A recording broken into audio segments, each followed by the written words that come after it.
Across the 8 provinces of Joseon, there is a legend unrecorded in history books, yet whispered from lip to lip, traveling from the depths of one night to the next.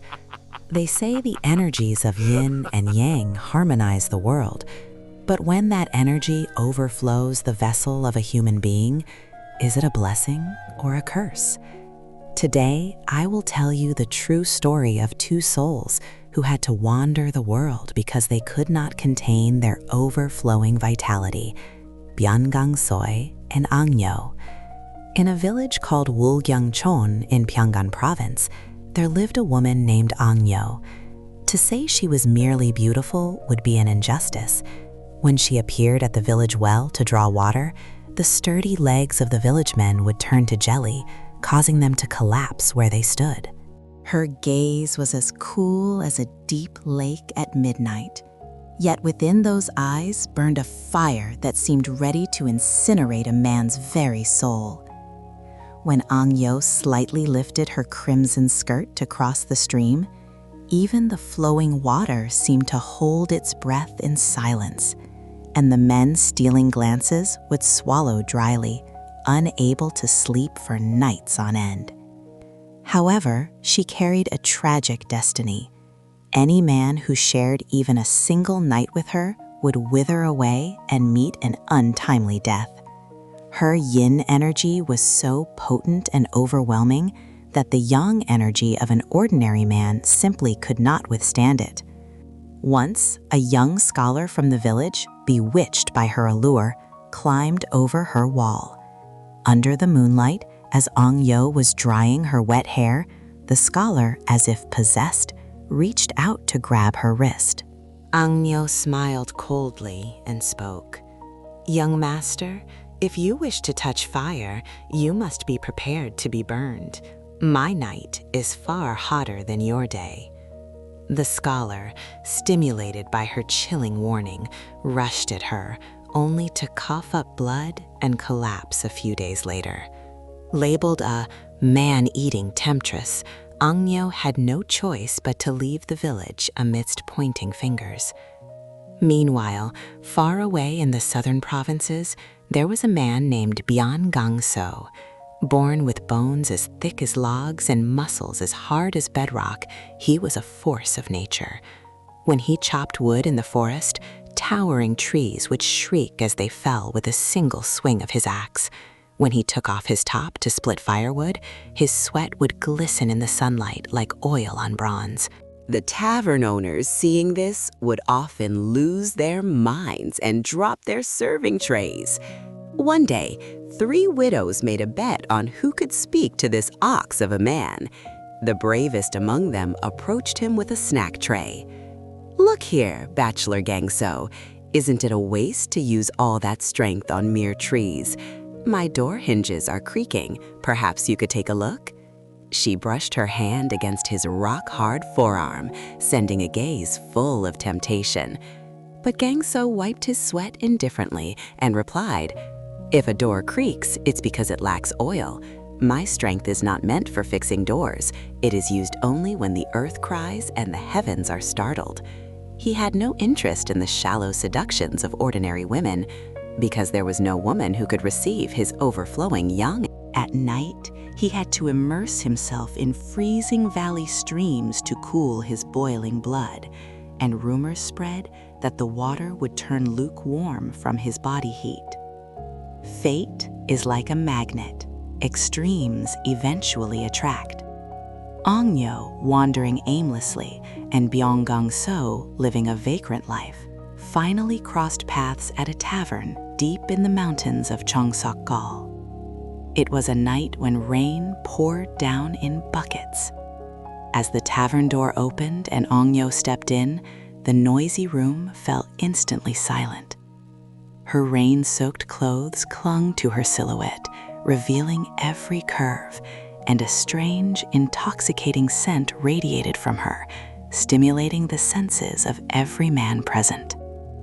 Byeon Gang-Soe, tilting his cup in the corner, looked up. In that instant, their gazes locked in midair. It was as if a spark had flown onto dry tinder. An invisible fire ignited instantly. Gang-Soe slowly set down his glass and approached Ongnyeo. The other men who had been drooling over her scrambled out of the way, crushed by the immense pressure emanating from him. Gang-Soe sat heavily in front of her and spoke. "The ground is muddy from the rain. I presume these beautiful flower shoes don't already belong to someone?" Ongnyeo did not avoid his eyes. Instead, she looked straight at him and smiled. "There were owners, but their vessels were too small and they all shattered. Are you confident you won't break?" At her provocative words, Gang-Soe burst into laughter, shaking the entire tavern. "Break? I am a club made of solid iron. The more you strike me, the harder I become." As Gang-Soe poured wine into her cup, Ongnyeo drained it in one go, slammed the empty cup down and said, "Your words are slick, but let's verify them. Before this rain stops tonight, let's see if I get exhausted first, or if you run away first." A taut tension hung between them. It was not mere flirtation. It was the calm before a typhoon collides with a mountain range. The surrounding people held their breath, watching the two predators. That night, the couple entered the shabby annex behind the tavern. The door closed, and the shadows of the oil lamp flickered wildly against the paper windows. Outside, rain and thunder raged, but the energy leaking from the room was far more intense. The shadows on the window writhed like two dragons intertwining and ascending to the heavens. Ongnyeo whispered, "Can you handle the fire inside me? You might burn to death." Gang-Soe replied, "I will not burn. I will swallow that fire whole, make it burn hotter." Their union was like a war, yet simultaneously like a primal dance from the beginning of time. The paper windows trembled as if they would tear, and the floorboards shook as if the earth were subsiding. The other guests in the tavern could not sleep. The sounds they heard were not merely the cries of a man and a woman, but sounded like the majestic roar of nature, mountains moving and the earth cracking. For the first time, Ongnyeo met a man with whom she didn't need to suppress her energy, and Gang-Soe met a woman who could fully accept his explosive power. It was beyond pleasure. It was the quenching of a thirst in their very souls. Like sweet rain after a long drought, they perfectly filled each other's voids. The next morning, the rain ceased and the sun rose clearly. When the annex door opened and the two emerged, their faces glowed with a radiance never seen before. The toxic aura that once shadowed Ongnyeo's face was replaced by the vibrant life of a blooming peach blossom, and the rough, murderous air in Gang-Soe's eyes had turned into the steady composure of a great mountain. The tavern patrons whispered, "Those two are truly a match made in heaven. As yin and yang find harmony, look how they shine." Afterward, the couple settled deep in the valleys of Mount Jiri. However, the story does not end there. Byeon Gang-Soe's laziness, Ongnyeo hardships, and the incident of chopping down the Joseon for firewood brought new trials to their lives. Legend says Gang-Soe fell ill from the curse of the totem poles, but in truth, it was a warning for those who defy the laws of nature. No matter how strong a man is, ignoring the order and taboos of the world brings calamity. Yet the love between Byeon Gang-Soe and Ongnyeo was never false. When Gang-Soe lay sick, Ongnyeo cared for him with utmost devotion.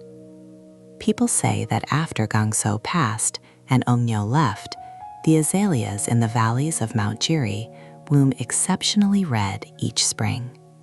It is said that Ongnyeo's passion and Gang-Soe's strength seeped into the earth and blossomed into flowers.